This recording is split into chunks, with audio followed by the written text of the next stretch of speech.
Hi, I'm Zach Dobson, professional commercial and editorial photographer. Roberts has asked me to do a video for you all about the differences between DSLR and mirrorless. Now, I've been using Canon DSLRs for nearly 20 years, but I had never used the new R series, and so Roberts wanted to get my feedback on it and tell you about some of the differences that I saw. And in this video, I want to talk about the practical differences. What is it like to actually use the camera? What are the things that you notice? Because it's easy to get caught up in specs and sample images and analytics, but what's the functionality? What does it feel like to use it? Let's dive right in. I'm going to talk about 9 different points that you'll want to consider when you're trying to decide between DSLR and mirrorless. So what I'm comparing here is the R5 and my camera. I have a couple 5D Mark IIIs that I've had for 10 years. I've used almost every DSLR that Canon has made, so I can compare it pretty well to the R series here and give you my impressions. So what are the differences practically speaking? Obviously, mirrorless is without a mirror. So what does that mean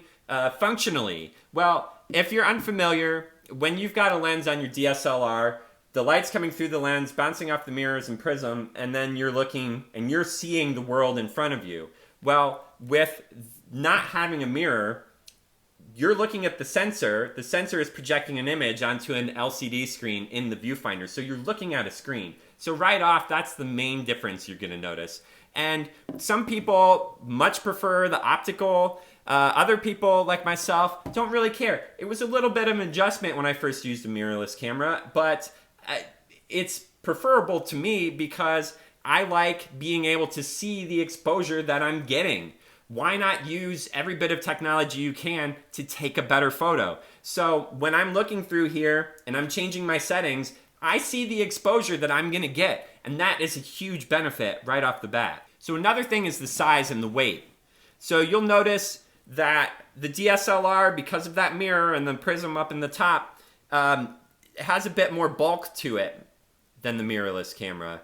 And so, the weight difference is almost 1/2 pound, and I carry 2 camera bodies, so, I don't mind having 1 pound less to carry around on a photo shoot. So the compact size is definitely a benefit. So another thing is the sound. What does it actually sound like?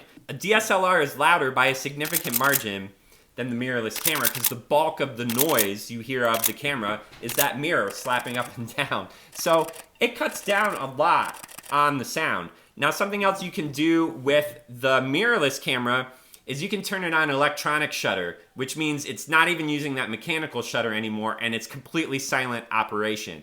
Now, the benefit of the silence does come with some drawbacks. Without getting too technical, basically the sensor's shutting off and on to capture the image. And what that can lead to is what's called rolling shutter effect. If you want to learn more about that, look it up. It causes things that are moving at a higher speed to bend really unnaturally, things like fan blades or cars or helicopter blades, and it's because the way it turns off and on, it like rolls down and back. We don't need to get into why technically that happens exactly.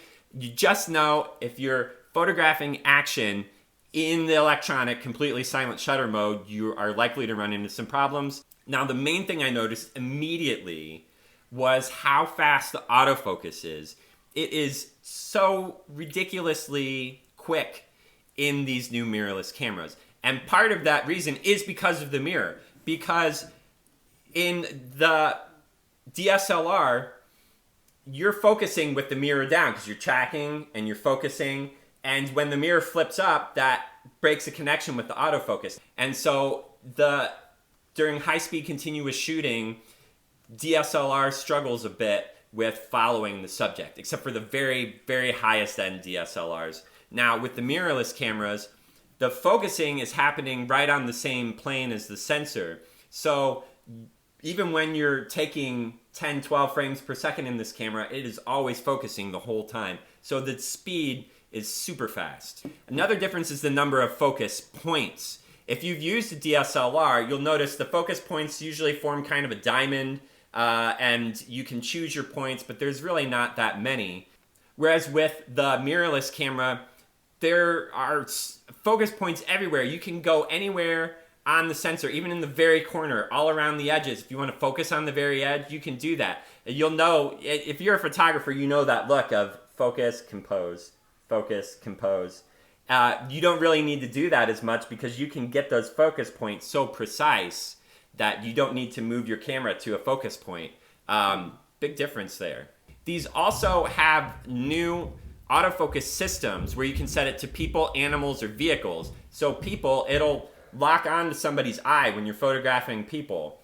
And there's a separate button you can push to enact that. So it'll lock onto an eye, and if the person moves, it stays with the eye. If you move your composition, it stays locked in on that eye, which is an incredible feature. I really love it. I've heard that the animal tracking is excellent, and a lot of people love these mirrorless cameras in motorsports because it tracks vehicles amazingly. Now, one place where the DSLR does still reign supreme is battery life. Significantly higher battery life. I mean, I could shoot 10 or 12 hours on 2 batteries.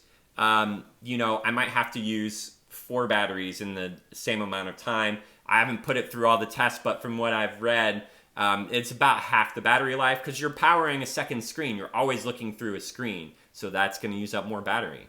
Now, another difference are the lenses. I use the 24-70 2.8, the RF lens here on the R5, and it's an amazing lens.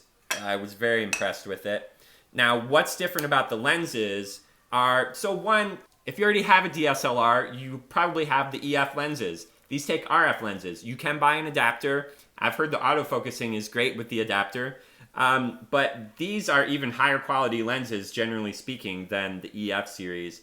And one thing that makes the lenses a lot better is that because you don't have that mirror flipping up and down, the lens is very close to the sensor. So what does that mean practically speaking? It's that you get great edge sharpness all the way around the edges. From border to border, you get great sharp images all the way through. So that's an amazing feature for sure.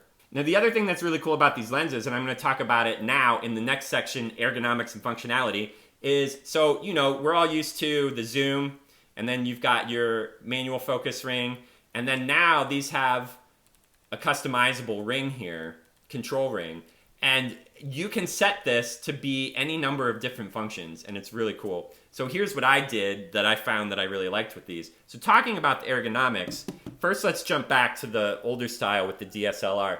Now, a lot of the reason these are better is because all the newer cameras that are coming out are mirrorless, so all the functionality is improving on the mirrorless cameras, where the DSLRs have kind of plateaued here. There's not really new DSLRs coming out. So the way I would always operate with the DSLR is like this. You've got these controls here. You've got your control dial, aperture setting. Now, these are the standard settings. Control dial is aperture. Then you've got your multi-controller to select your focus point. And then you've got your autofocus. So I'm going back and forth between these 3 things all the time. And, you know, shutter speed is up at the top. But my thumb is moving back and forth all the time. I didn't even really notice that until I picked up this camera and saw how they changed things. So I love the new layout because my thumb went down here to find the multi-controller and it wasn't there. And it was up at the top. And first I was like, change. I don't want to change anything. But once I actually figured out why they did that, it is incredible. I really like it because it used to be I'd be down here, select your autofocus point, and then up here to push the autofocus button. Now the controller is right here in autofocus. I can pretty much touch the autofocus without fully leaving the multi-controller. So it's much faster. Now, I would have to jump down to switch the aperture and go back up here if it wasn't for the control ring. I can set this control ring to be the aperture. So I can hold the camera now and focus point, autofocus, change my aperture, change my shutter speed, and I'm not making that jump up and down with my thumb anymore. So that's definitely something I could get used to. And on top of that, this ring here by the mode, that's automatically set up for ISO. So it used to be, you know, on here, push the ISO button, change the ISO. And this is much more convenient. There's no button to push. You just change the ISO with the dial, and it's right next to where you're already doing the multi-controller and the autofocus. So the ergonomics on the new camera are really incredible, and I am very happy with them for sure. Now, so let's talk about the future, because mirrorless is the future. All the camera manufacturers, all their new cameras are mirrorless. Some people are discontinuing their DSLRs. A lot of them, you can still buy them new. They're just not making any upgrades, and they're not putting new models out. So all the new tech is going into the mirrorless cameras. Now, the last point is video. And I'm not a videographer, so I'm not going to get into all the details of it. But suffice it to say, all the new advancements in video are going into the mirrorless cameras. So if you're heavy into doing video, mirrorless is the future. It's here now. This is where everything new is going into. So I hope this was helpful, kind of giving you a little bit of background of the differences between the two types of cameras. Thanks to Roberts for putting me in touch with this R5 and 24-70. It's an amazing camera. I would love to use it some more. So check it out and leave a comment below if you have any questions, and either myself or someone from Roberts will help you with that.